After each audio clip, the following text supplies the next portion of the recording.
કરે છે અંતઃકરણો બધું, અને બોલે છે કોણ? ચેતન. બોલાય છે કોનાથી? ચેતન. આ ચેતન અંશની વૃત્તિ ન આવી હોત તો આ અંતઃકરણો કશું કરી શકે નહીં. એટલા માટે જડ કીધા કે ચેતન વૃત્તિ વગર અંશ કશું કરી શકે નહીં. અને એટલે જેટલું હવે આપણને તો એનો તો અનુભવ જ નથી, કારણ કે આપણી ચેતન બનતી તો આપણે તો ચેતન અંશ છે, આપણી અંશની વૃત્તિ છે, અને વૃત્તિથી આ બધું ચેતન બનતું જ છે. એટલે મન આપણને ક્યારે જળ જેવું દેખાતું જ નથી. દુઃખની સંવેદના કોનાથી થાય છે ખબર છે? આંખના આંસુ કોનાથી આવે છે? હસવું કોનાથી આવે છે? કોઈ દિવસ વિચાર્યું છે? મરદું કોઈ દિવસ હસે? મરદું કોઈ દિવસ રડે? તો કોનાથી હસવાનું ને રડવાનું ને બધી સંવેદના કોનાથી છે? અંશની વૃત્તિથી છે. એ સમજ પડી ગઈ? તો અંશની વૃત્તિ ના હોય તો કોઈ સંવેદના નથી. અંશ કેવો છે? વિશેષ ચેતન. અંશનો ભાસ કેવો છે? એને કહેવાય વિશેષ. એ પંચમ વેદમાં સમજાવવામાં આવેલું છે આખું કે વિશેષ ચેતન. અને તમે પંચમ વેદ હાથમાં આવશે ને તમને ખબર પડશે કે સમચેતન ક્યાં છે? પ્રણવમાં. અને વિશેષ ચેતન ક્યાં છે? અંશની વૃત્તિમાં. તો સપનું સાચું કે ખોટું? અને એ વખતે કેટલું સાચું લાગે છે? તો સપનામાં જાગૃત નથી તમે. સમજાય છે? એટલે આ જડને કશું કરી ના શકે. જડને આ હાથથી તાળી પાડવી હોય ને તો આ બંનેમાં ચેતન જોઈએ તો તાળી પડે. મરદું તાળી પાડી શકે? જડને કશું કરી ના શકે. એટલું પાક્કું રાખો.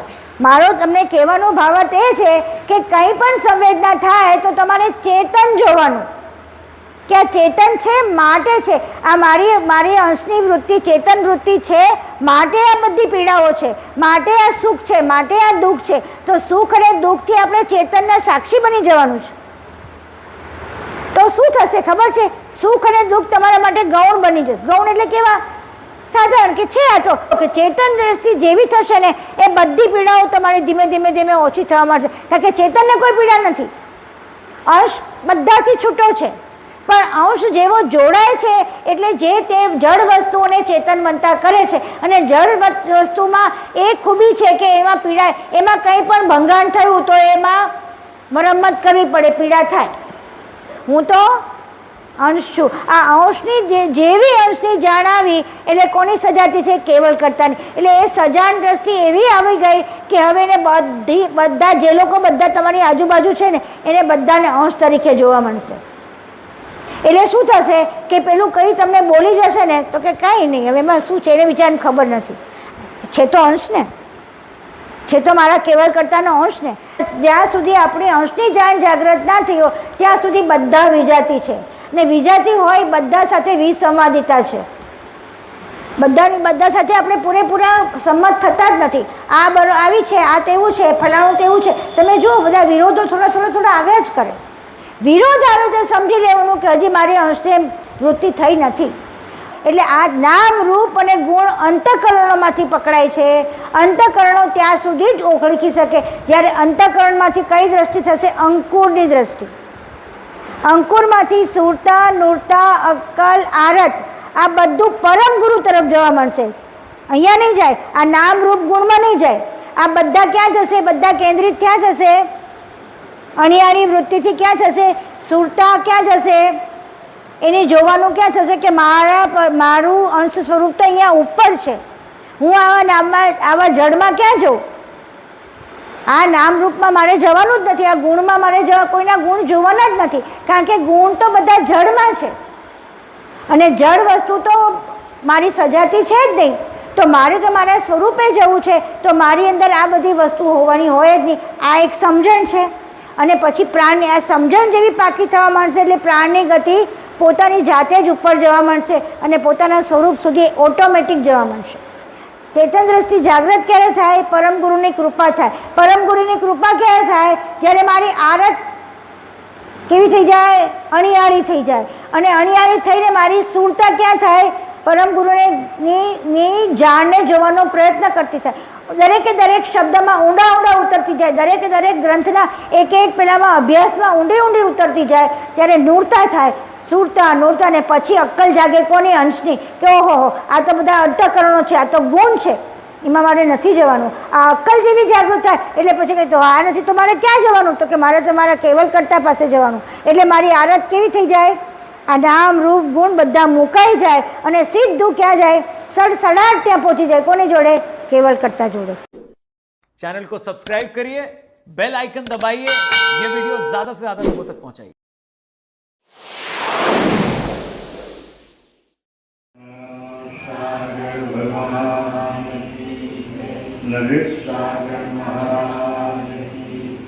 महान तपस्वी रघुराम महाराज की, परमहंस सुखानंद महाराज की, श्री हरिचंद्रदास महाराज की, सत्यवल साहेब. हेलो, આજે પરમહંસ સુખાનંદ મહારાજની 135મી જન્મ જયંતિ માંડવી તાલુકાના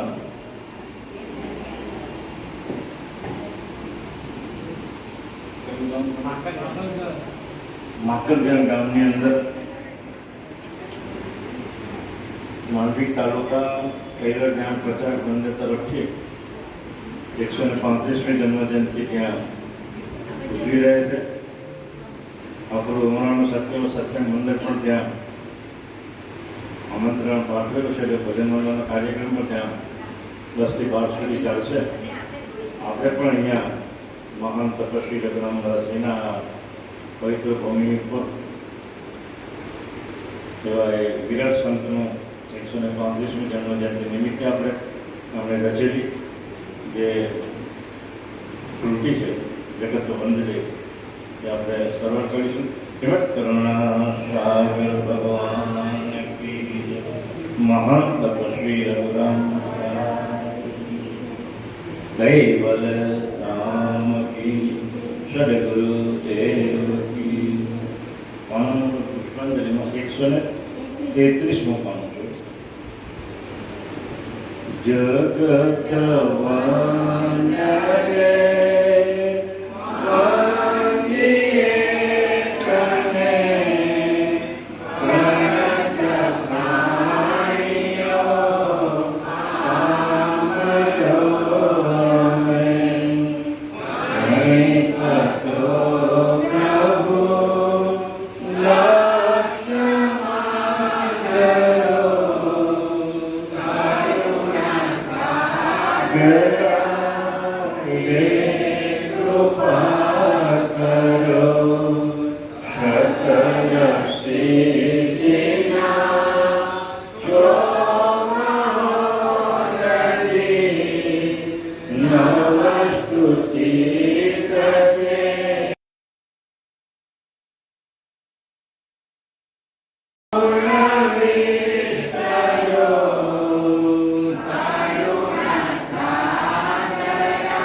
बालाजी महाराज की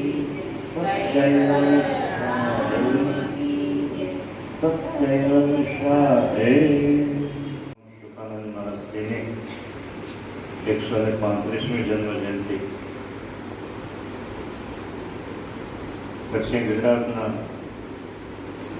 માંડવી તાલુકાના વિસ્તારની અંદર પેલા ભાઈઓ કહીર જ્ઞાન પ્રચારક મંડળ માંડવી ઉજવી રહ્યા છે. આપણે નિર્વાણ છે આવતી 29/3/2024 અમની 71મી જન્મ છે ત્યારે નિર્વાણ છે ઉપરામાં હમણાં મંદિરમાં ઉજવવાના છે. તો આપણે દક્ષિણ ગુજરાતને સાથે લઈને મહાન ભવ્ય કાર્યક્રમ 5 દિવસનો રાખી કે 3 દિવસનો રાખી ખાસ નક્કી કરતો. આ પ્રસંગની અંદર આખા ગુજરાતની અંદર દરેક ભાઈઓ અહીંયા મળે, સત્સંગનો લાભ લે. એ મહાન વીર સ્વરૂપને આપણે એની રીતે વંદન કરીએ. એ કદાચ ન પ્રગટ્યા હોય, જન્મ ન લીધો હોય સંપ્રદાયની અંદર, તો ગુજરાતી ભાષાંતર કરવું એ બહુ જ અઘરું હતું. આપણી 150 વર્ષ સુધી તો આપણા ગ્રંથો એમ જ પડી રહ્યા. એમાં શું લખેલું છે, પરમગુરુ કોણ છે, પરમગુરુનું સ્વરૂપ કોણ છે, કે ક્યાંથી આવ્યા છે, એનું હાર્ડ સ્વરૂપ શું છે. ગઈકાલે બાએ એનું હાર્ડ જે સમજાય, પરમગુરુનું જે હાર્ડ બહુ સુંદર રીતે સમજાય. જ્યાં સુધી આપણે એ હાર્ડને ન સમજીએ ત્યાં સુધી આપણે આ ભવના બંધનમાંથી કદી પણ મુક્ત થવાના નથી. મંદિર આવો, સત્સંગમાં જવું, ભજન કરવું, આ તો બધા ગૌણ પ્રાથમિક તબક્કાઓ છે આપણા સત્સંગના. પણ તારા અંતર સ્વરૂપની સાથે પરમગુરુની એકતા ન કરીએ ત્યાં સુધી આ ભવનું બંધન આપણું કદી તરી શકવાનું જ નથી. આમ એટલે બાય તો ગઈકાલે 2 દિવસથી જે સુંદર સમજાવે છે, ભાઈ તમે કૈવની સાથે કૃતાકાર થાઓ, કૈવની સાથે એકતા કરો. એકતા કરવા માટે જે બધા અંતસ્કરણો છે એ બધા કામ આવતા નથી. પણ અંતસ્કરણને સાથે રાખીને પરમગુરુના સ્વરૂપની સાથે એકતા કરવાની છે. એ બાબત પરમ શુકાનંદ મહારાજે સુંદર પંચમવેદના ગ્રંથની અંદર સમજાવ્યું છે. 18 કોટના છેલ્લા 85, 86 ને 87 અંગની અંદર આપણે લક્ષભજન કેમ કરો, કઈ રીતે કરો, આપણા જે સૂક્ષ્મકરણ, મહાકરણ, પરંકર બે ની સ્થિતિ કઈ રીતે કરવી, એમાં એકતા કઈ રીતે કરવી, એની સાથે સંબંધ કેમ રાખવો, આ સુંદર માહિતી 18 બોર્ડના 85, 86, 87 ની અંદર બહુ સુંદર છણાવટ કરી છે. અને એ કદાચ ન આવ્યો હર્ષ, ન જન્મ્યો હર્ષ, કારણ કે ચોપાઈમાં આવું વર્ણન નથી. ચોપાઈની અંદર તો ખાલી 2 ચોપાઈ છે, પણ આખા પાના ભરીને આખા એની પોતાના સ્વ અનુભવથી આપણને સમજાય કે તમે આ ન કરો ત્યાં સુધી પરમગુરુનો હાર્ટ સમજાય તેવું નથી. એટલે હાર્ટ સમજાવવા માટે આ જે પાય ગઈકાલે બતાવે છે, આગળ પણ બતાવે છે, એ પ્રમાણે જ આપણે જો આપણી ચિત્તવૃત્તિને જો અમે સ્થિર કરીએ. ભૌતિક મુક્તનું ગઈકાલે પાયમાં કે શું કારણ, પરમ સુખાનું જે લખેલું છે કે મૂર્તિ મૂકવાનું એક બીજું એક મહત્વનું કારણ છે. તમે ચિત્તની શુદ્ધિમાં, ચિત્તની શુદ્ધિ માટે મૂર્તિનું એ સાથે અહીંયા કરવામાં આવેલું છે. અને એ તો પછી ગણતર લેવાની અંદર બહુ મોટી વાતો કરેલી છે. તો અહીંયાની બેન પરદેશ થાય છે અને પછી એની પ્રતિમા સાથે લઈ જાય અને એ મૂકીને પ્રતિમાની સાથે આપણે આપણી શુદ્ધતાને લગાડીએ છીએ. એટલું આપણું ગણતર લેવા ગ્રંથમાં સુંદર રીતે. એટલે આ પુરુષો ન પ્રગટ્યા હોય, જન્મ ન હોત, આપણને આ સંપ્રદાયમાં કોઈ ખબર જ નહીં પડે. અને કદાચ સારું છે કે એ તો પ્રકાશન આપણું ઉમરામાં આપી ગયેલા છે. આનંદજી મહારાજ આપણું પ્રકાશન ઉમરામાં આપી ગયા. પ્રકાશન ઉમરામાં આપેલું છે અને ઉમરાથી જ આપણે જે કંઈ ગ્રંથો આપણે પ્રકાશિત કરીએ છીએ તો આપણું સદભાગ્ય છે, આપણું મહાભાગ્ય છે. નહીં તો બીજા પ્રકાશન એવા પડશે કે લોકો આપણને મૂઢા કાંતે પકડાવશે. આપણે ઓવા કાંત પકડાવે છે, પણ પેલા બધા છે લોકો મૂઢા કાંત પકડાવે. હું એવું માનું છું અને પકડાવે છે આજે પણ. લોકો બધા પકડે છે કારણ કે જે લોકો એના સ્વરૂપને નથી ઓળખી શકતા ને તો એ લોકો પકડે છે. જે કીધું મેરો તને ચૈતન્ય ચીજ રૂપા, મેરો તન ચૈતન્ય ચીજ રૂપા સો તુમકો મેં કહ્યો લક્ષ અનુપા और देही लक्ष्य रहो ठीक है. कोई चरण देह दर्जे नमस्कार नहीं. મારું જે સ્વરૂપ છે તે અંતર સ્વરૂપ છે. આપણે એક આવરણ છે. આ જે સ્થૂળ શરીર છે એ તો મારું આવરણ છે, તમને દેખાવા માટે મેં આવરણ લીધું છે. મારું અંતર સ્વરૂપ તો ચૈતન્ય સ્વરૂપ છે, એને કોઈ ઓળખી શકશે. અને એ ઓળખવા માટે ભાઈ છેલ્લા 2 દિવસે આપણને સુંદર પ્રયત્ન કરી રહ્યા છે. તમે છેલ્લા 5 વર્ષ સુધી તો તમને સરકારી ખાલી એકાકાર કરાવવાની ગેરંટી આપે છે. એટલે આપણા શ્રદ્ધા કે આપણા મહેશભાઈ આપણને મળ્યા છે, તો આપણે એનો સંપૂર્ણ લાભ લેવો જોઈએ. અને એ રીતે આજે સીતારામ મહારાજની બાળકોને સમક્ષ અમારી જોડે કરી એની પુણ્યતિથિ તો આપણે 29 માણસ ઉજવવાનું છે. આજે 135મી જન્મજયંતિ આ લોકો ઉજી ગયેલા છે. એમને ઘણા ધન્યવાદ છે કે લોકો ત્યાં જાગૃત રાખી રહ્યા છે. આજે દક્ષિણ ગુજરાતમાં એ લોકો જાગૃતતા અનુભવી રહ્યો છે. લોકોને જાગૃત કરે છે.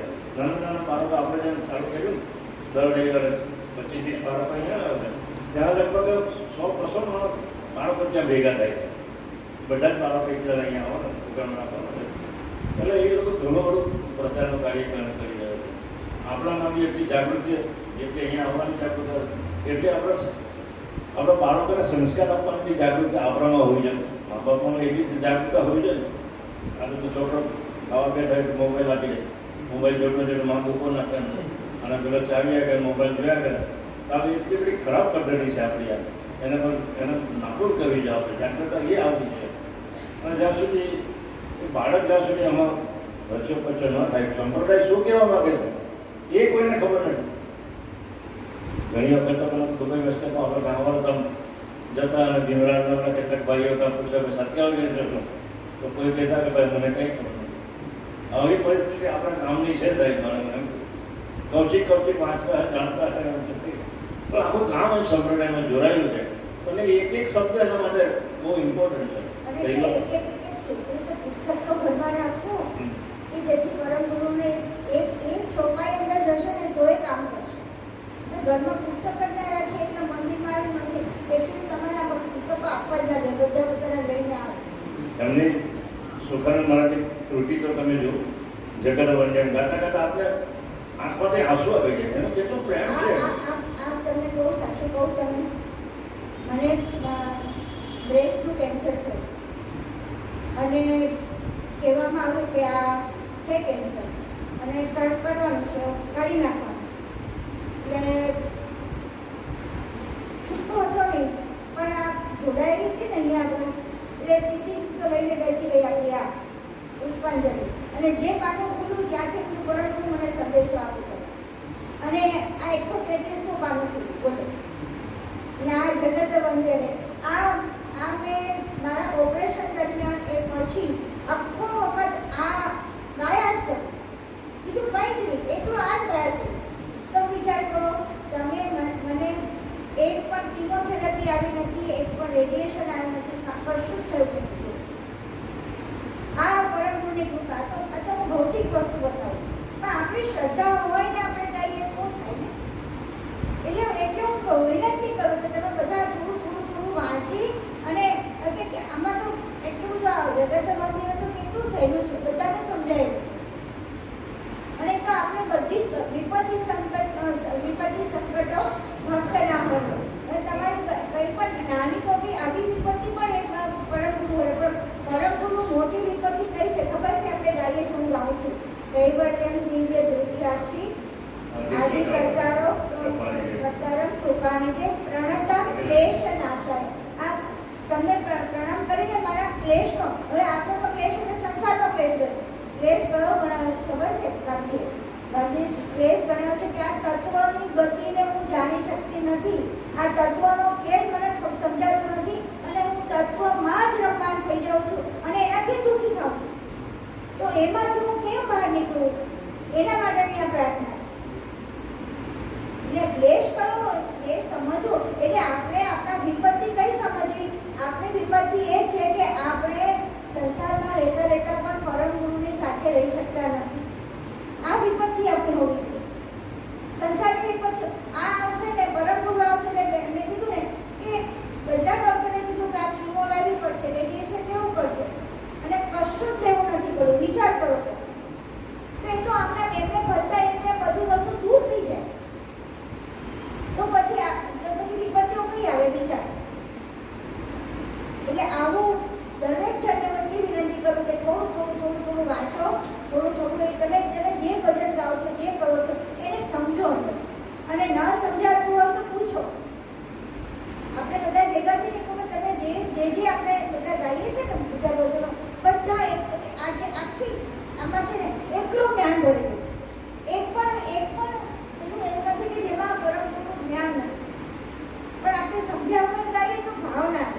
ભાવ આવે તો જ પરમપુરુષ સાથે એકમેક થશે. તો જ ચિત્તની કે અંતરદ્રષ્ટિ ચેતન દ્રષ્ટિ તો જ ખીલશે કે જો અંદરનો ભાવ પ્રગટે છે.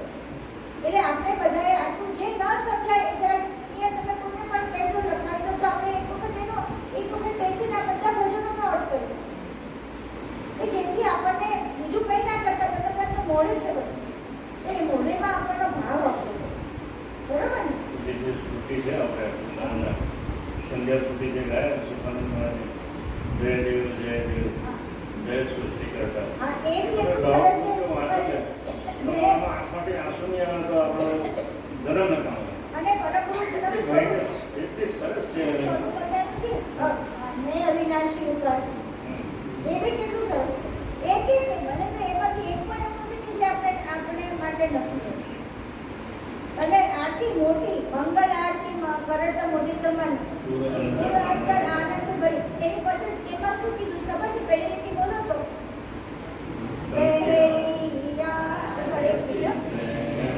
એના પ્રેમ ઉલ્લાસાવત ને મંગલ આરતી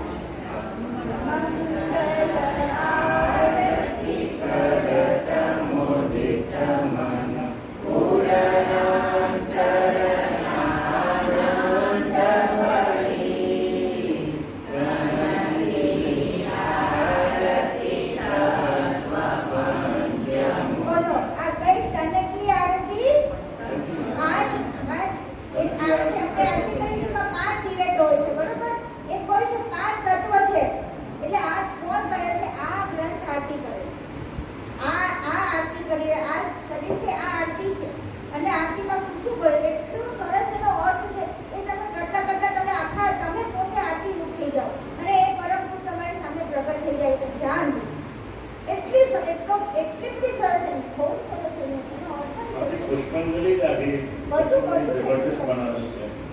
કારણ કે નરેશ નાગર બાપજી અને પરમ ગુરુએ પુષ્પાંજલિ આખી એ બંને દ્વારા લખાયેલી છે. આપણે જે મંગલાચરણની સ્તુતિ ગયા તે પરમ ગુરુ દ્વારા લખાયેલી છે. બાકીની બીજી બધી જે અવિનાશી પર છે સ્તુતિ પર છે કંસા છે ત્યાં બધા તે નરેશ નાગર બાપજીએ જે લખેલી છે બધા ભાવપૂર્વક લખેલી છે. અને જે બીજો કોઈ ભાવ હતો પોતાના પણ બધા જેટલા પદ છે મંગળ પદ જુઓ એક પણ મંગળ પદ તમને એમ થાય કે આમાં એટલું જ્ઞાન મળે. એટલે આટલું તો આપણે કરીએ બીજું કંઈ ના થાય. જો તમે બધું મોડે છે તમે લોકો તો એનો અર્થ આવે તો ભાવ આવે બરોબર. ચાલો શિવ કરુણા સાગર ભગવાન કી નરેશ સાગર મહારાજ કી મહંત તપસ્વી રઘુરામ મહારાજ કી દેવ વિઠ્ઠલદાસજી મહારાજ કૈવલ્યધામ કૈવલ્યધામ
विद्यासागर महाराज महंत तपस्वी रघुराम महाराज परमहंस सुखानंद जी महाराज विष्णुदास जी महाराज शांतिदास जी महाराज शीतलदास जी महाराज विशलदास जी महाराज सर्व संतन सर्वदेवन कैवल्य धाम गुरुवादी सार्थी कायम पंथ की ज्ञान संप्रदाय की बाल तिलक की पंचम दशम वेद जगावसान ग्रंथवाचन प्रारंभ समय का सत्य है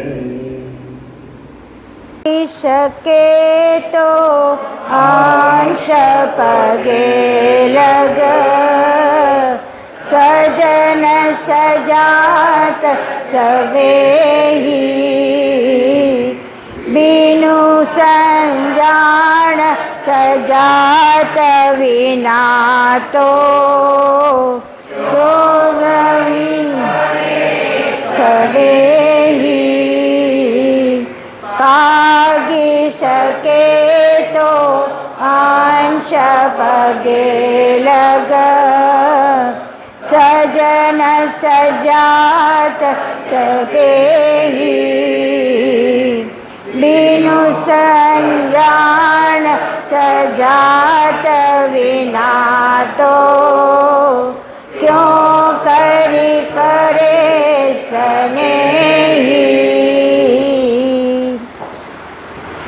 આગળ આપણે ગઈકાલે જોયું કે અંશના ક્રિયા કરવાના હથિયારો કોણ છે? આપણા અંતઃકરણો। હવે આ અંતઃકરણો કેવા છે? જડ છે। એ જડ કેવી રીતે ભાઈ? તમે આખો વખત આપણે તો એ પ્રમાણે જ કામ કર્યા કરીએ છીએ। તમે જુઓ, પ્રેક્ટિકલ તમે જોવા જાઓ તો આપણે મનથી કામ કરીએ, બુદ્ધિથી કામ કરીએ, આપણા સંસ્કારોથી કામ કરીએ, આપણા અહંકારથી કામ કરીએ, નિર્ણય કરીએ, આ બધું તો આપણને સીધું દેખાય છે। તો આમાં જડતા ક્યાં દેખાય તમને ભાઈ? આપણો પ્રશ્ન થાય ને, સામાન્ય પેલામાં જુઓ તો બધા જડ છે। તો એવું જડ કીધું તો કે કેમ? તો કે એની આપણે પહેલાં જ વાત થઈ કે અંશ કેવો છે? એ જેવો આવે ને એવું બધું ચેતન બનતું થાય અને અંશ પાછો એના જેવો જાણે કે થઈ જાય। એટલે આપણા અંતઃકરણ અંશ શું કે એટલે આપણે શું કરીએ? અંશ જેવા ચેતન થાય, આપણે અંશની વૃત્તિ ચેતન થઈ અને વૃત્તિ જ્યારે અંતઃકરણને અડકી એટલે હવે અંતઃકરણ કેવું થઈ ગયું? ચેતન બનતું થયું। એ ચેતન બનતું થયું અને એ પછી હું કરીને બેસવા માંડ્યું। મારું મન, હું, મારી બુદ્ધિ, બધું મારું મારું કરીને હું કરીને આ કોણ કરે છે? અંતઃકરણો બધું। અને બોલે છે કોણ? ચેતન। બોલાય છે કોનાથી?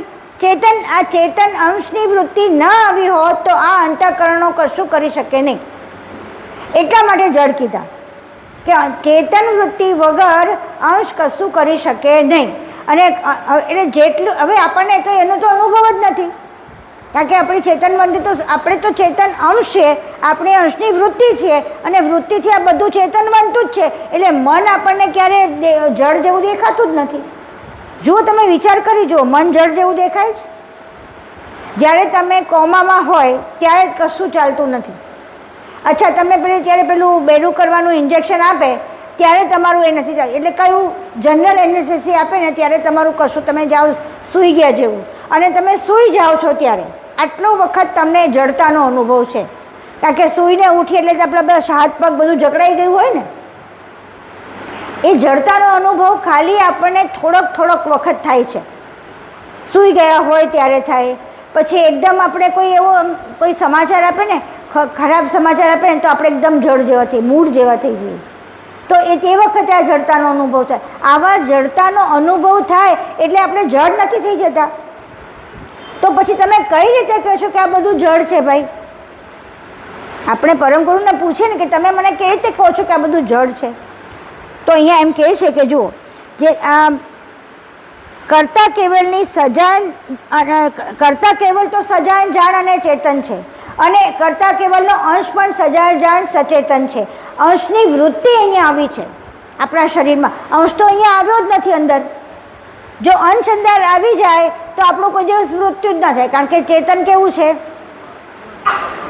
ચેતન અમર છે. એને ક્યાંય એટલે અંશનું મૃત્યુ નથી. અહીંયા વૃત્તિ આવે છે, અંશનો ભાસ આવે છે, એનાથી આ બધું ચેતનવંતું થયું છે. તો અંશ પોતે આવી જાય તો કેવું થઈ જાય વિચારો. તો આપણે કોઈ દિવસ મૃત્યુ જ ના પામીએ. પણ ના, કર્તાએ એવી રીતની આખી બનાવટ જ એવી કરી છે કે આ શરીર એક કેવું છે, એક પૂતળું બનાવ્યું. કાલે માસીએ ગાયું હતું ને કે આ 5 તત્વનું પૂતળું બનાવ્યું અને એમાં તમે કોઈ પ્રાણ તો પૂરી જુઓ. પ્રાણ તો પૂરનારો કોણ છે? એટલે કેવલ કરતા જ એકલા એવા છે કે જે પ્રાણ પૂરીને એને ચેતનવંતું બનાવે છે. એટલે આપણે ચેતનવંતા વગરના જેને જોયા છે એ મરદાને જોયેલા છે મૃત્યુ પામ્યા પછી જ. એટલે એનો અર્થ એ થયો કે અંદરથી ચેતન જેવું જતું રહે એટલે બધું જડ છે. આ આપણો અનુભવ બધાનો પાકો છે. પણ અહીંયા ચેતન, આ બધું ચેતન વૃત્તિ અહીંયા છે અને છતાં બી મન, બુદ્ધિ અને ચેતન જળ ગણવાના છે. તો એ સમજવાનું છે કે કેવી રીતે આ જળ છે.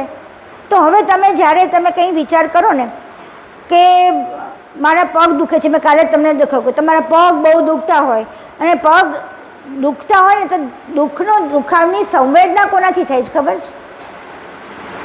આંખના આંસુ કોનાથી આવે છે? હસવું કોનાથી આવે છે? કોઈ દિવસ વિચાર્યું છે? મરદું કોઈ દિવસ હસે? મરદું કોઈ દિવસ રડે? તો કોનાથી હસવાનું ને રડવાનું ને બધી સંવેદના કોનાથી છે? અંશની વૃત્તિથી છે. એ સમજ પડી ગઈ? તો અંશની વૃત્તિ ના હોય તો કોઈ સંવેદના નથી.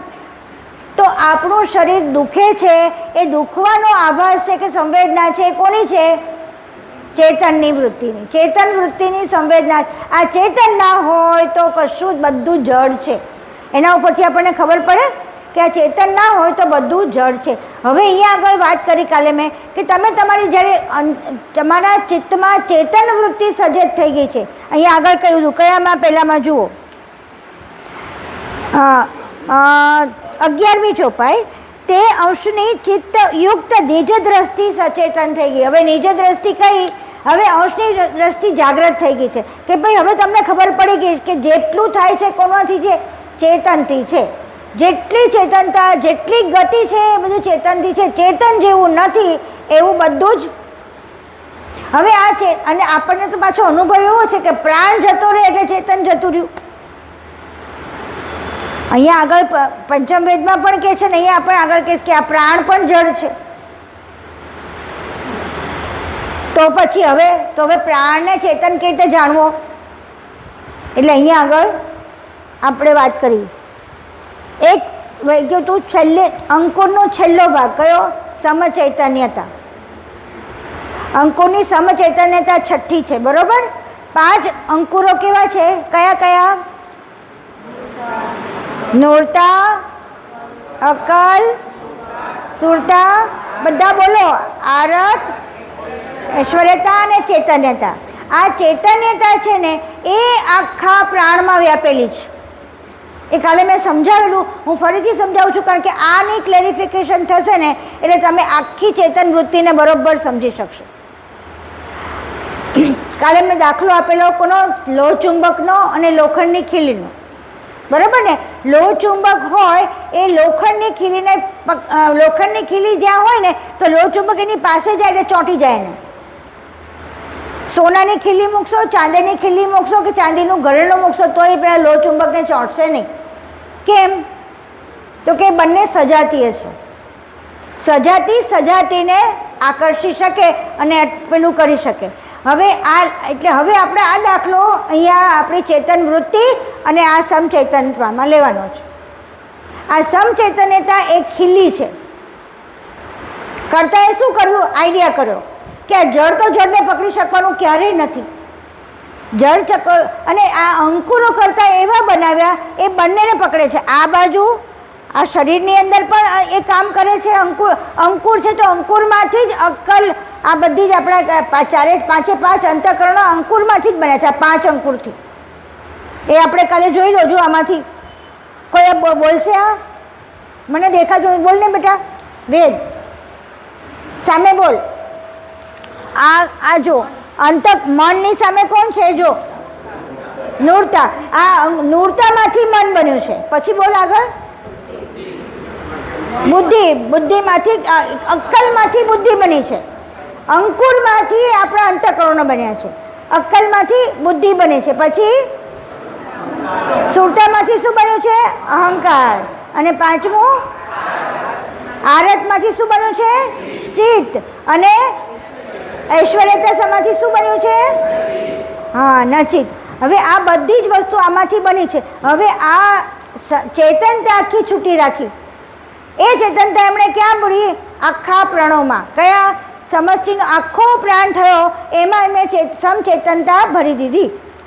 હવે આ સમચેતનતા જેટલી જગ્યાએ આખામાં સર્વવ્યાપી છે. હવે જ્યાં જ્યાં ઘાટ થયા ને એ ઘાટ જેવો શ્વાસ લે એટલે એની અંદર શું આવી જાય? સમચેતનતા આવી જાય. હવે શું થાય? જેવો પેલો અંશનો પ્રવેશ થાય, અંશ કેવો છે? વિશેષ ચેતન. અંશનો ભાસ કેવો છે? એને કહેવાય વિશેષ. એ પંચમ વેદમાં સમજાવવામાં આવેલું છે આખું કે વિશેષ ચેતન. અને તમે પંચમ વેદ હાથમાં આવશે ને તમને ખબર પડશે કે સમચેતન ક્યાં છે? પ્રણવમાં. અને વિશેષ ચેતન ક્યાં છે? અંશની વૃત્તિમાં. અંશની વૃત્તિ જેવી આવી એટલે પેલું જે લોખંડની ખીલી છે ને એ ચોટી ગઈ. હવે લોખંડની ખીલી પણ કેવી થઈ ગઈ? ચેતનવંતી થઈ ગઈ. સમજાયું બરોબર? એવી રીતે આ આખું શરીર લોખંડની ખીલી થઈ ગયું. કારણ કે પ્રણવ બધે વ્યાપી ગયો છે. શ્વાસ લીધો, પ્રણવ વ્યાપી ગયો. હવે એ આખું શરીર ચેતનવંતું એક પછી એક થવા માંડ્યું. સૌથી પહેલાં ચેતનવંતું કોણ થયું? આ છોકરાઓ કોઈ નથી. આ લોકો સૌથી પહેલું ચેતનવંતું કોણ થયું?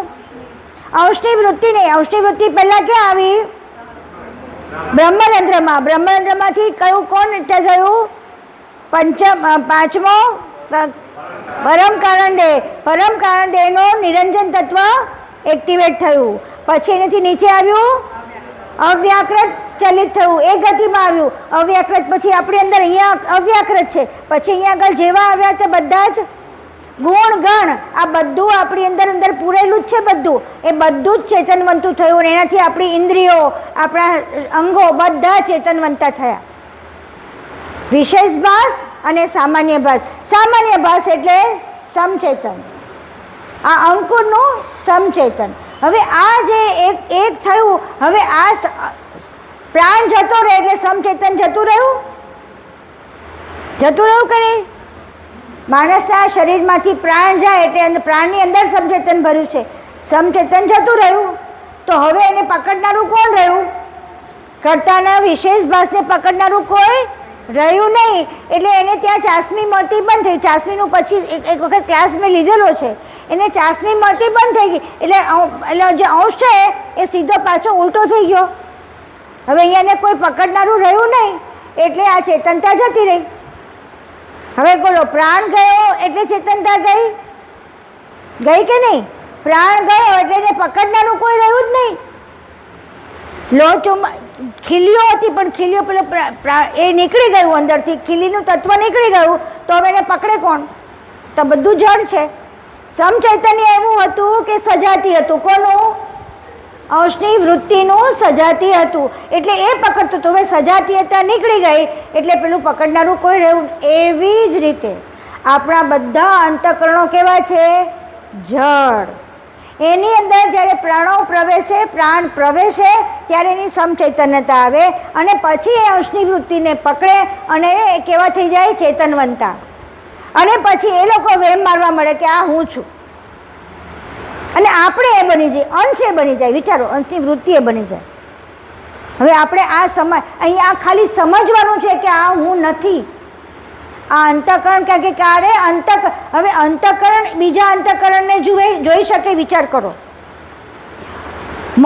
મનને તમે જુઓ, બરાબર? મન બુદ્ધિને જોઈ શકે, બુદ્ધિ ચિત્તને જોઈ શકે. એ તો એમાંથી આવે છે. બધું એમાંથી આવે છે ને પલટો થાય છે. એ પલટાને જોનાર તમે અંશની વૃત્તિ છો. મન હોય ને આપણું મન જ્યારે ચાલતું હોય ને ત્યારે આપણે જાગૃત હોઈએ. આખા આપણી અવસ્થા કઈ હોય? જાગ્રત અવસ્થા હોય. આ જાગ્રત અવસ્થામાં આપણે જે ધારવું હોય બધું કરીએ. ખાઈએ, પીએ, બધી પ્રવૃત્તિઓ જાગ્રત અવસ્થામાં કરીએ. પછી જેવા આપણે વિચારે ચડીએ ને એટલે આપણી બધી અહીંની પ્રવૃત્તિ ખોરવાઈ જાય. અથવા તો સપનામાં જઈએ, સૂઈ જઈએ ને સપનામાં જઈએ તો આપણી જાગૃતની બધી પ્રવૃત્તિ ખોરવાઈ જાય. તો સપનું જાગ્રતને જાણતું નથી. સપનામાં તમે કોઈને પણ સપનું આવ્યું તો તમે સપનામાં જાગેલા હો કે નહીં? હો કે નહીં? છોકરો કહો, સપનામાં તમે જાગતા હો? તો સપનું જે આવે એમાં સપનામાં જે તમારી અંદર ઘટના ઘટે, ધારો કે વાઘ આવ્યો, સિંહ આવ્યો, જે થયું અને તમને એકદમ ડરી ગયા, તમને રૂવાડા ઊભા થઈ ગયા, એ બધું કોને થાય? તમને થાય કે તમારા સપનામાં અંદર રહેલા તમને થાય? તમને થાય કે તમને થાય કે ન થાય? પેલા મને એ કહો. સપના અવસ્થામાં તમને ચીટકો ભર્યો તો તમને ખબર પડે, પણ સપના અવસ્થામાં તમને ચીટકો કોઈ ભર્યો તો તમારા હાથથી કેમ ખબર પડે? કોઈ તમને તમાચો માર્યો, કોઈ તમારા દોસ્તાર આવ્યો, તમારે સપનામાં ઝઘડો થયો, મારામારી થઈ, તો અહીંયા લોહી નીકળ્યું, તો સપનું સાચું કે ખોટું?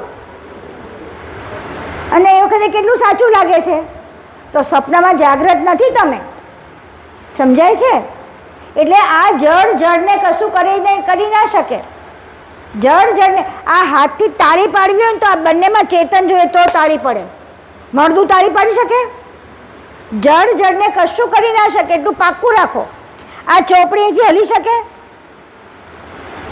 આ માઇક એની જાતે કામ કરી શકે, દોડી શકશે? કેમ? એમાં ગતિ નથી, એમાં ચેતનતા નથી. જડ કશું કરી શકે નહીં. અને ચેતન બધા જડને પણ ચલાવી શકે. આપણા હાથ છે એ જ્યારે પ્રાણ ના હોય તો હાથને આપણે હલાવી ના શકીએ, પણ આપણી અંદર પ્રાણ છે, આપણે ત્યાં ચેતનતા છે, એટલે આપણા હાથને જે કરવું હાથથી કરાવી શકીએ. અને હાથની સંવેદના પણ કોને થાય? ચેતનને. આ પાક્કું રાખજો. એટલે તમે સંવેદના થાય છે ને, દુખાવો થાય છે, પીડા થાય છે, તો તમારે સમજી લેવાનું કે હું ચેતન છું, એને પીડા થાય છે. જડને પીડા થાય નહીં. તો પીડા સારી કે ખોટી? સાચું બોલજો. તમારી એ પીડાથી તમે જાગૃત છો કે હું ચેતન છું. ચેતન ના હો તો મને પીડા થાય નહીં. તમે જુઓ, ડાયાબિટીસ હોય ને જે લોકોને, અને વધારે પડતું ડાયાબિટીસ હોય ને તો પગ ખોટા પડી જાય, પછી પગમાં ગેંગ્રીન થાય ને તોય ખબર ના પડે. હા, કેમ? તો કે ડાયાબિટીસના આજે પેલું અંગ મરી ગયું છે, ત્યાં એની સંવેદના જ મરી ગઈ છે. તો સંવેદના સારી કે ખોટી? સારી કે ખોટી? મને કહો. કેમ? કારણ કે ચેતનની છે. એટલે હવે સંવેદનાને દુઃખની પીડા નહીં જોવાની, જોવાનું શું? ચેતન. મારો તમને કહેવાનો ભાવાર્થ એ છે કે કંઈ પણ સંવેદના થાય તો તમારે ચેતન જોવાનું, કે આ ચેતન છે માટે છે. આ મારી અંશની વૃત્તિ ચેતન વૃત્તિ છે માટે આ બધી પીડાઓ છે, માટે આ સુખ છે, માટે આ દુઃખ છે. તો સુખ અને દુઃખથી આપણે ચેતનના સાક્ષી બની જવાનું છે. તો શું થશે ખબર છે? સુખ અને દુઃખ તમારા માટે ગૌણ બની જશે. ગૌણ એટલે કેવા? સાધારણ કે છે આ તો, પણ કે મને ખબર પડે છે ને કે હું ચેતન છું માટે મને ખબર પડે છે. તો હવે તમારી દ્રષ્ટિ ક્યાંથી ગઈ? ચેતન દ્રષ્ટિ થઈ ગઈ. એટલે હવે તમે જોજો, થોડો વખત તમને આ પીડાનો અનુભવ થશે, આ બધું થશે, ચેતન થશે. આ મારો અનુભવ છે એટલે હું કહું તમને. આ મને જો આમાં પણ દાખલો કરતા હું તમને કે ઓપરેશન હતું, બહુ મોટું ઓપરેશન હતું, ને મેં મહેશભાઈ મેં પૂછ્યું કે મારે આને કઈ રીતે લેવું? આ સમજો, બહુ મોટી વસ્તુ કહી રહી છું કે આને કઈ રીતે લેવું. તો એમણે મને એમ કીધું કે માં તું ધારો કે મને ધ્યાન કરવાની બહુ ટેવ, એટલે હું ધ્યાન કરું ને એટલે હું મારા શરીરથી આખી છૂટી પડી જાઉં, એટલે મને કંઈ દુખાવો થાય જ નહીં. કાયમ હું આવું કરતી. કંઈ નાનું ઓપરેશન હોય, કંઈ વાગ્યું હોય ને તો હું શરીરથી છૂટી પડી જાઉં, એટલે તમારે જે કરવું એ કરો ને શરીરને. એવી ભગવાને કંઈક આપેલી હતી. પછી મને કે માં તું આવી રીતે જાય છે ને, આવી રીતે નહીં. આ વખતે તારે આખી સંવેદના અનુભવ, ચેતનની સંવેદના છે. તું સંવેદનાથી રહિત થઈશ તો જડ થઈ જઈશ. એટલે જડ થવાનું નથી, સંવેદનાને પાકી અનુભવ. સારું, એટલે ઓપરેશનથી જ જાગૃત થઈ ગઈ કે મારે મારી સંવેદનાને અનુભવવાની છે. એટલે પેલું બહેરું કરે ત્યાર તો બહુ વાંધો ના આવે, ત્યાર તો દુખાવો ના થાય, પછી જેવું થોડું બહેરું, કારણ કે હું જાગૃત હતી કે આ મારી સંવેદનાને મારે અનુભવવાની છે, એટલે પેલું બહેરું બી જલ્દી ખુલી ગયું, દુખવા માંડ્યું, બરાબર દુખવા માંડ્યું ને બધું થવા માંડ્યું. એટલે મને થાય કે વાહ જો હું તો ચેતન છું, મને પાક્કું થાય હું ચેતન છું. એટલે મારી પીડા કેવી થઈ ગઈ, મારી દ્રષ્ટિ ક્યાં થઈ ગઈ, ચેતન ઉપર. આ ચેતન દ્રષ્ટિ જેવી ગઈ ને એવી પીડા ઓછી થવા માંડી. કેમ ઓછી થવા માંડી? કારણ કે હવે ચેતન દ્રષ્ટિ ચેતન ઉપર ગઈ છે. સમજો, હવે ચેતન દ્રષ્ટિ આ જડ ઉપર નથી ગઈ, ચેતન ઉપર છે કે હું ચેતન છું. એટલે ચેતનને ચેતન દ્વારા આખું એવી જાગૃતિ આવી ગઈ કે આ વસ્તુને કાંઈ લાગે તો મને એ થયું. અહીંયા 22 ટાંકા આવેલા બધું હતું, આખી પેલી મોલની થેલી હોય એ બધી આપે, આ બધું આપે, છતાં બી હું અડધો પોણો દિવસમાં તો ઊભી થઈને ચાલવા મળી હતી થેલી નાખીને. કોઈને ખબર ના પડે કે આનું ઓપરેશન થયું છે આટલું. કેમ? આ ચેતન દ્રષ્ટિ થઈ માટે. એટલે આ પાકું રાખજો કે ચેતન દ્રષ્ટિ જેવી થશે ને એ બધી પીડાઓ તમારી ધીમે ધીમે ધીમે ઓછી થવા માંડશે. કારણ કે ચેતનને કોઈ પીડા નથી, અંશ બધાથી છૂટો છે, પણ અંશ જેવો જોડાય છે એટલે જે તે જડ વસ્તુઓને ચેતન બનતા કરે છે. અને જડ વસ્તુમાં એક ખૂબી છે કે એમાં પીડા, એમાં કંઈ પણ ભંગાણ થયું તો એમાં મરમ્મત કરવી પડે, પીડા થાય.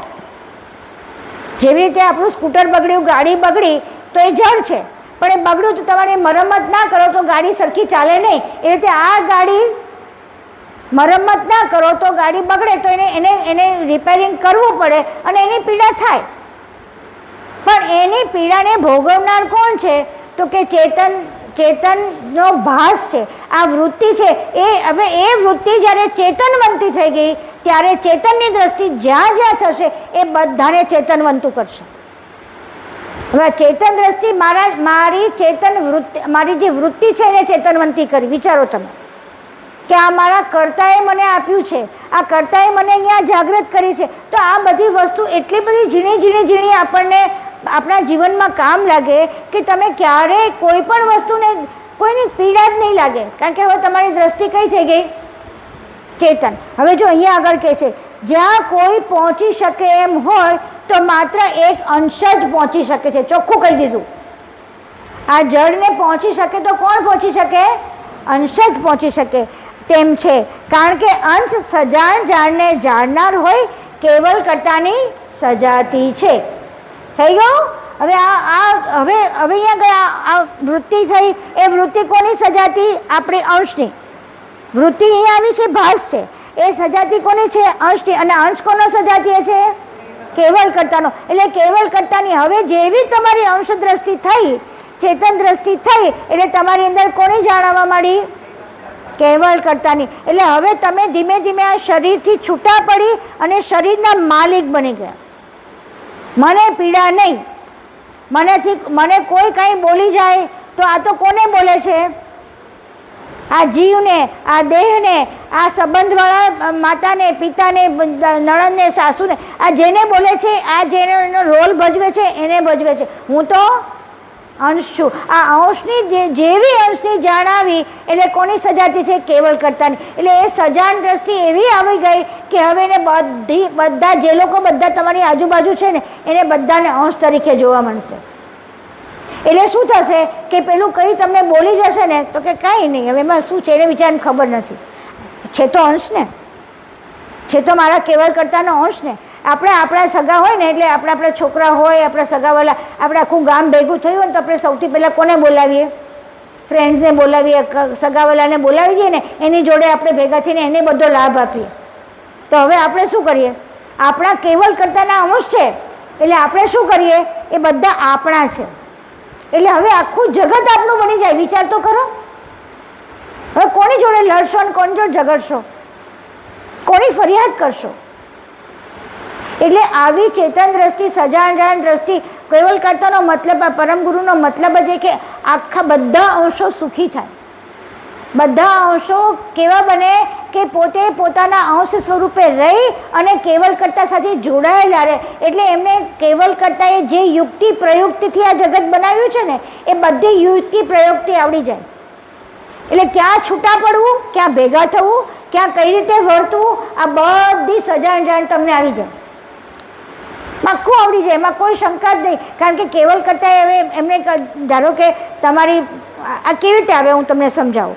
તમે જે આગલા જન્મમાં જેની જોડે બહુ લેણ દેણ કરી હોય ને એ લોકો બધા આ જન્મે તમારી સામે આવીને ઊભા રહે. પુત્ર તરીકે, પુત્રી તરીકે, પતિ તરીકે, પત્ની તરીકે, આવી રીતે પાછલા જન્મના સંસ્કારો જ બધા તમારે સામે આવીને ઊભા રહે. એટલે હવે એ કાં તો એ કોઈ તમે લેણ લેવા આવ્યો હોય ને કાં તો દેવાનું હોય, કાં દેવાનું હોય કાં લેવાનું હોય, આવો વ્યવહાર કરવાનો હોય, એ કર્મ ખૂટાવાના હોય એટલે જ આવેલા હોય. હવે જેવી કર્તાની સજા જાણવા મળે ને એ તમને ખબર પડી જાય કે અહીંયા મારે આપવાનું જ છે. એટલે તમે પછી કોઈ દિવસ એની પાસે આશા જ ના રાખો કે મારે આપવાનું જ છે, હું આપી દઈશ એટલે હું એનાથી જ છૂટા, અને અહીંયાથી મારે લેવાનું જ છે. તો એ પેલું વ્યક્તિ સામેથી નહીં આપે કે નહીં પેલું કરે ને તોય તમને વાંધો નહીં, મારે તો લેવું છે એટલે ગમે ત્યાંથી ગમે ત્યારે આવી જ જવાનું છે. આ સજાણ જાણ તમારી અંદર કેવું કામ કરવા માંડે કે તમને એવો સંતોષ મૂકી દે તમારી અંદર જીવનમાં કે હવે મને જે કરતાને ખબર છે કે આને શું આપવાનું છે શું નહીં, અને કઈ રીતે એનું કર્મ ભોગવવાનું છે એ પણ કરતાને ખબર છે. એટલે મને બધું સમજાવી દેશે અને ટાઈમે બધું આવી જાય, ટાઈમે બધું થઈ જાય તમારું.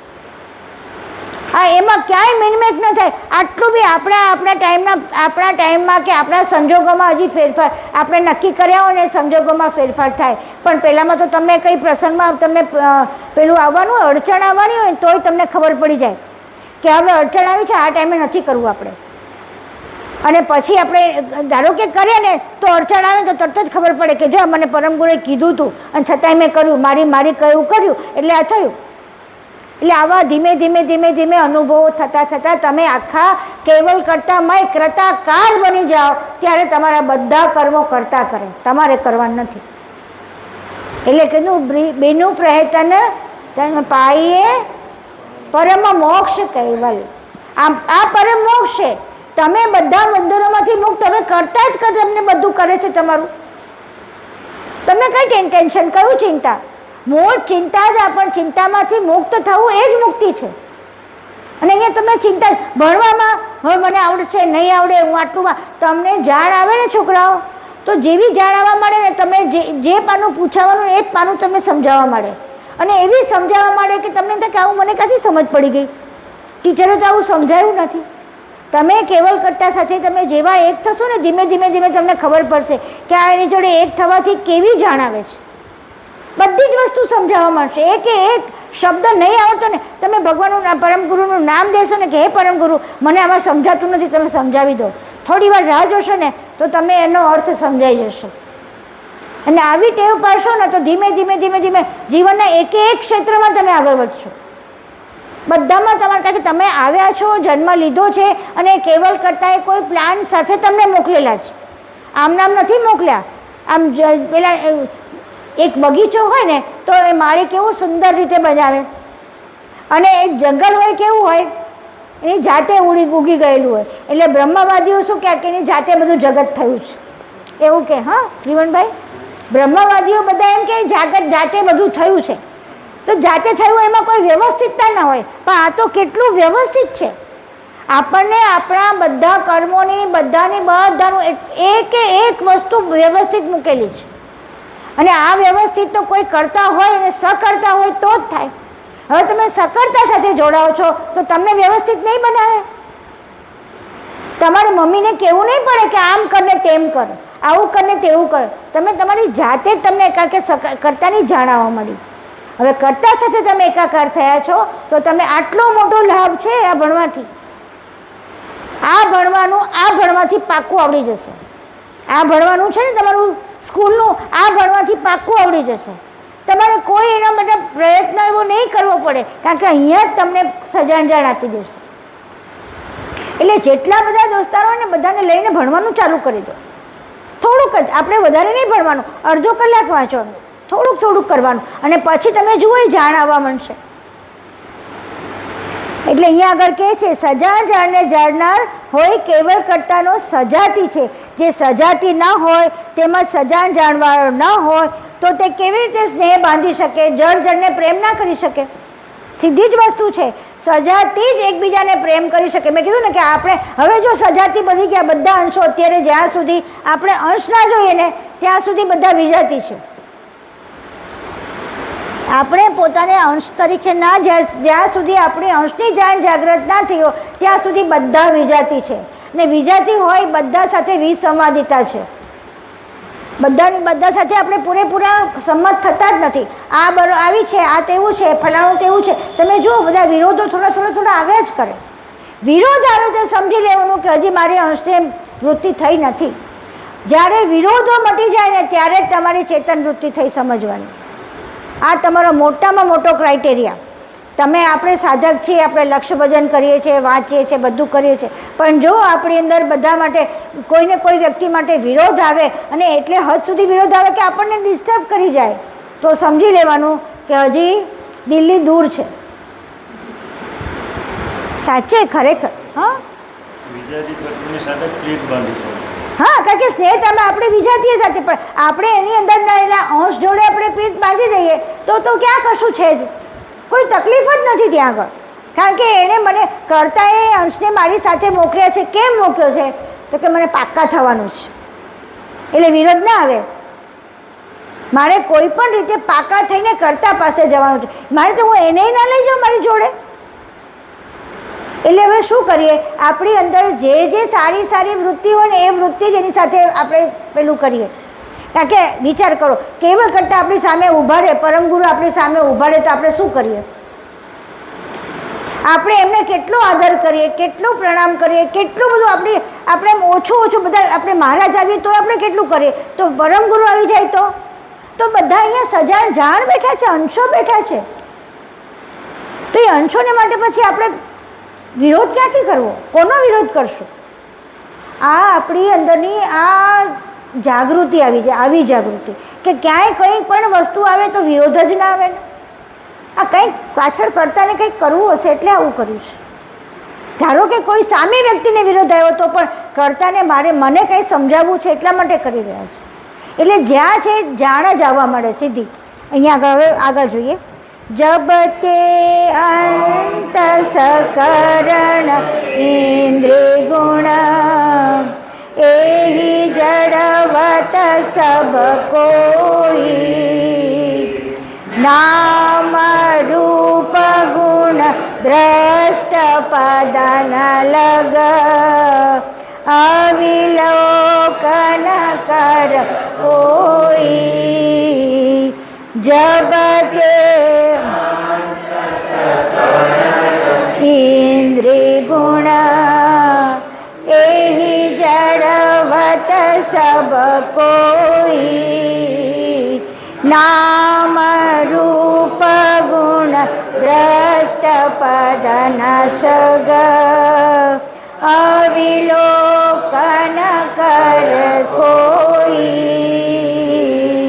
હવે આ જ કહી રહ્યા છે કે આપણે જ્યાં સુધી આપણા અંતઃકરણથી જોવાનું ચાલુ કરીશું, શું કીધું? એ બધા કેવા છે? જડ. અને એ બધાની લિમિટ કેટલી છે? એ નામ રૂપ સુધીના. જો અહીંયા સમજો, એથી જ અંતઃકરણ, ગુણ અને ઇન્દ્રિયો એ સર્વ જડવત હોવાથી તેઓ નામ રૂપ ગુણવાળા દ્રષ્ટ પદાર્થો સુધી અવલોકન કરી શકે. એ કેટલું અવલોકન કરી શકે? આટલું જ. કેવું? જડ જેવું છે. હવે ધારો કે આપણે કોઈ જોયા અને કોઈ વ્યક્તિને આપણે જોયા, એનું અવલોકન કર્યું કે આણે બહુ સરસ કપડાં પહેર્યા છે. આપણે ભગવાનની મૂર્તિ જ જુઓ, લો ચાલો ને, પ્રભુની મૂર્તિ જુઓ. પ્રભુની મૂર્તિ આમ તો જડ છે, આખી પથ્થરની મૂર્તિ છે. હવે પથ્થરની મૂર્તિમાં સરસ વસ્ત્રો પહેરેલા છે, સરસ એનો રૂપ સરસ છે, એમનો ઘાટ બહુ સરસ છે, એમના પરથી તેજ આવી રહ્યું છે. આવી આપણી દ્રષ્ટિ વાત કરે તો એટલું જ આપણે જોઈ શકશું. કે આપણે આપણા અંતઃકરણોની દ્રષ્ટિ એટલે જ પહોંચી શકે. નામ રૂપ અને ગુણ આટલે સુધી જ પહોંચી શકે. એટલે જ્યારે પણ આપણે કોઈને પણ જોઈશું તો નામ રૂપ અને ગુણમાં જ જોઈશું, કારણ કે આપણે અંતઃકરણથી જોઈએ છે. એટલે મેં કીધું કે જ્યારે અંશથી જોવાનું થશે ને ત્યારે નામ રૂપ અને ગુણ નીકળી જશે. ત્યાં બધા કોણ છે? અંશ અંશ અંશ. હવે નામ રૂપ ગુણ નીકળી જાય એટલે શું થાય? તમે વિચારજો. સ્ત્રી પુરુષ નીકળી જાય? સ્ત્રી પુરુષ નીકળી જાય કે નહીં?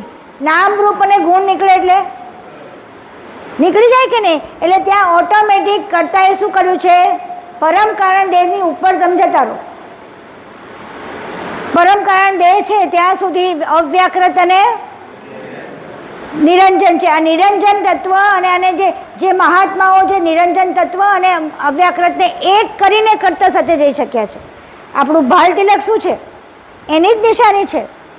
આ નાડી કઈ છે, ચંદ્ર નાડી. આ છે સૂર્ય નાડી. ચંદ્ર એટલે સ્ત્રી તત્વ, આ એટલે પુરુષ તત્વ. આ બંને જ્યારે ભેગા થઈ અને એક થઈને અણિયાળા થઈને ઉપર જાય ત્યારે જે કર્તાને પહોંચી શકે, ત્યારે જે પરમ ગુરુને અહીંયા સોહમ સ્વરૂપ છે, અહીંયા એને ત્યારે જ બ્રહ્મરંધ્રમાં પોતાના સ્વરૂપને પહોંચી શકે. હવે આ તમે જ્યાં સુધી ના થાવ, એટલે આ નામ રૂપ અને ગુણ અંતઃકરણોમાંથી પકડાય છે. અંતઃકરણો ત્યાં સુધી જ ઓળખી શકે જ્યારે અંતઃકરણમાંથી કઈ દ્રષ્ટિ થશે, અંકુરની દ્રષ્ટિ. અંકુરમાંથી સુરતા, નૂરતા, અક્કલ, આરત, આ બધું પરમ ગુરુ તરફ જવા મળશે. અહીંયા નહીં જાય, આ નામ રૂપ ગુણમાં નહીં જાય. આ બધા ક્યાં જશે, બધા કેન્દ્રિત ક્યાં થશે, અણિયાળી વૃત્તિથી ક્યાં થશે, સુરતા ક્યાં જશે, એની જોવાનું ક્યાં થશે કે મારું અંશ સ્વરૂપ તો અહીંયા ઉપર છે, હું આવા નામમાં આવા જડમાં ક્યાં જાઉં. આ નામ રૂપમાં મારે જવાનું જ નથી, આ ગુણમાં મારે કોઈના ગુણ જોવાના જ નથી, કારણ કે ગુણ તો બધા જડમાં છે અને જડ વસ્તુ તો મારી સજાતી છે જ નહીં. તો મારે તો મારા સ્વરૂપે જવું છે, તો મારી અંદર આ બધી વસ્તુ હોવાની હોય જ નહીં. આ એક સમજણ છે. અને પછી પ્રાણની આ સમજણ જેવી પાકી થવા માંડશે એટલે પ્રાણની ગતિ પોતાની જાતે જ ઉપર જવા માંડશે અને પોતાના સ્વરૂપ સુધી ઓટોમેટિક જવા માંડશે. અને પોતાનું સ્વરૂપ કેવું છે, અંશનું સ્વરૂપ કેવું છે, ના અંશનું સ્વરૂપ હજી જાણ નથી થયું. આપનપું થાય ત્યાં સુધી તે બધું આ બધી જાણો, આ બધી અહીંની જાણો છે ને, જળ જાણો એ બધી ત્યાં શાંત થઈ જશે. એટલે નિહંગ થઈ અહંગ થઈ જાય. સમજાયું? જળ જાણો બધી શાંત થઈ જાય, નચિત અંતઃકરણ થઈ જાય, ત્યાં તમારી જળ જાણને કંઈ તમને મહત્વ જ ના રહે. કોઈ પણ સ્ત્રી પુરુષ કે ગુણ આ જોવાનું જ તમારા ભાગે ના રહે. તમે જુઓ તો કોને જુઓ, અંદર રહેલા અંશને. આ પ્રેક્ટિકલ વસ્તુ છે અને એક લક્ષ્ય ધ્યાનમાં કરવાની વસ્તુ છે. આ બંને વસ્તુનું સાથે સમન્વય થાય. લક્ષ્ય ધ્યાનમાં બેસો ત્યારે પણ તમે તમારી ઈડા પિંગલાને એક કરીને ઉપર અહીંયા આગળ અણિયાની વૃત્તિથી અહીંયા જઈને અહીંયા સ્થિર થાવ. અહીંયા જ તમારો કોણ છે, અંશની વૃત્તિ પડેલી છે અને એ જ અહીંયા પરમ ગુરુ સાથે સોહમ પ્રણવ સાથે એક થયેલી છે. તો ત્યાં તમે સ્થિર થશો એટલે કર્તાની જાણ સિદ્ધિ જ તમને પકડાવવા માંડશે. આ લક્ષ્ય ધ્યાન છે અને આ જ લક્ષ્ય ધ્યાન અહીંયા રાખવાનું છે કે આ જે દેખાય છે એ બધા નામ રૂપ અને અંતઃકરણો છે. મારે એની અંદર બધામાં રહેલા અંશ જ જોવાના છે. કેમ? કારણ કે હું અંશ છું, હું અને મારી સજાથી કોણ છે, આ બધા અંશો છે. નામ રૂપ ગુણ અંતઃકરણો બધા કેવા છે, મારા વિજાતી છે. એટલે મારો એની સાથે કોઈ સંબંધ છે નહીં. એટલે તમે સંબંધ રાખવો તો કોની જોડે રાખવો, અંશ જોડે. અહીંયાથી આગળ આ વાત કરવાની. એટલે અવલોકન ત્યાં સુધી અંતઃકરણો અવલોકન આ જ કરશે. તમે ગમે એટલું કરવા જશો ને તો એ કે ના આ તો આવું છે ને તેવું છે ને ફલાણું છે ને ઢીકણું, ગુણો ને અવગુણો ગણવા બેસી જશે.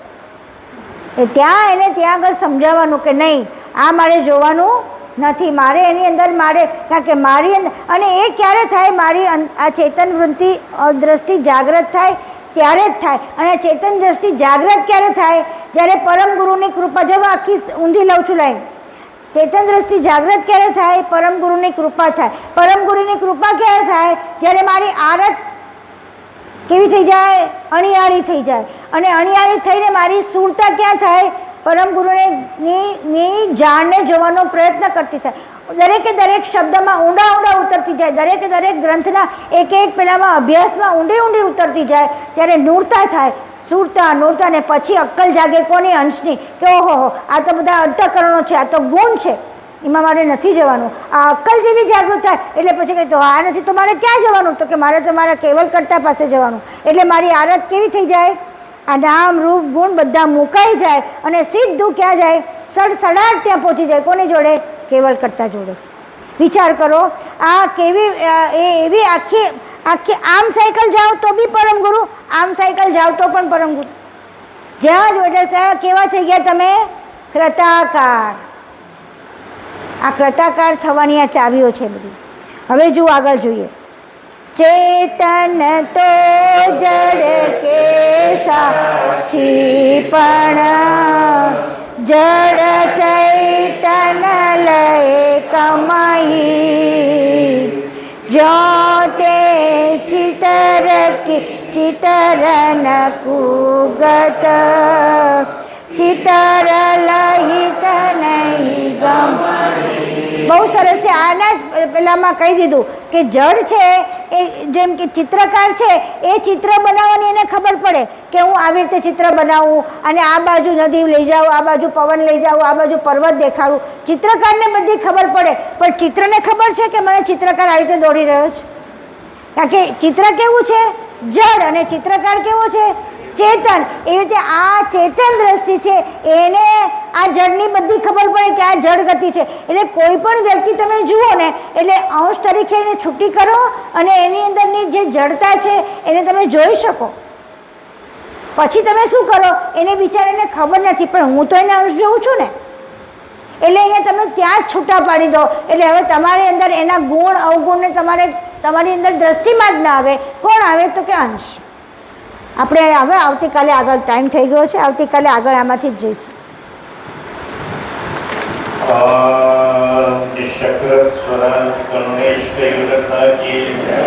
કૃષ્ણ સ્વામી મહારાજ કી હેમંત કરુણા સાગર ભગવાન કી નરેશ સાગર મહારાજ મહાન તપસ્વી અકરમ મહારાજ પરમહંસ સુખાનંદજી મહારાજ વિષ્ણુદાસજી મહારાજ શાંતિદાસજી મહારાજ શીતલદાસજી મહારાજ અચલદાસજી મહારાજ સર્વ સંતન की सर्वदेवन की कैवल धाम की दुर्गादी शाखापुरी की कायम पंथ की ज्ञान संप्रदाय की और की पंचम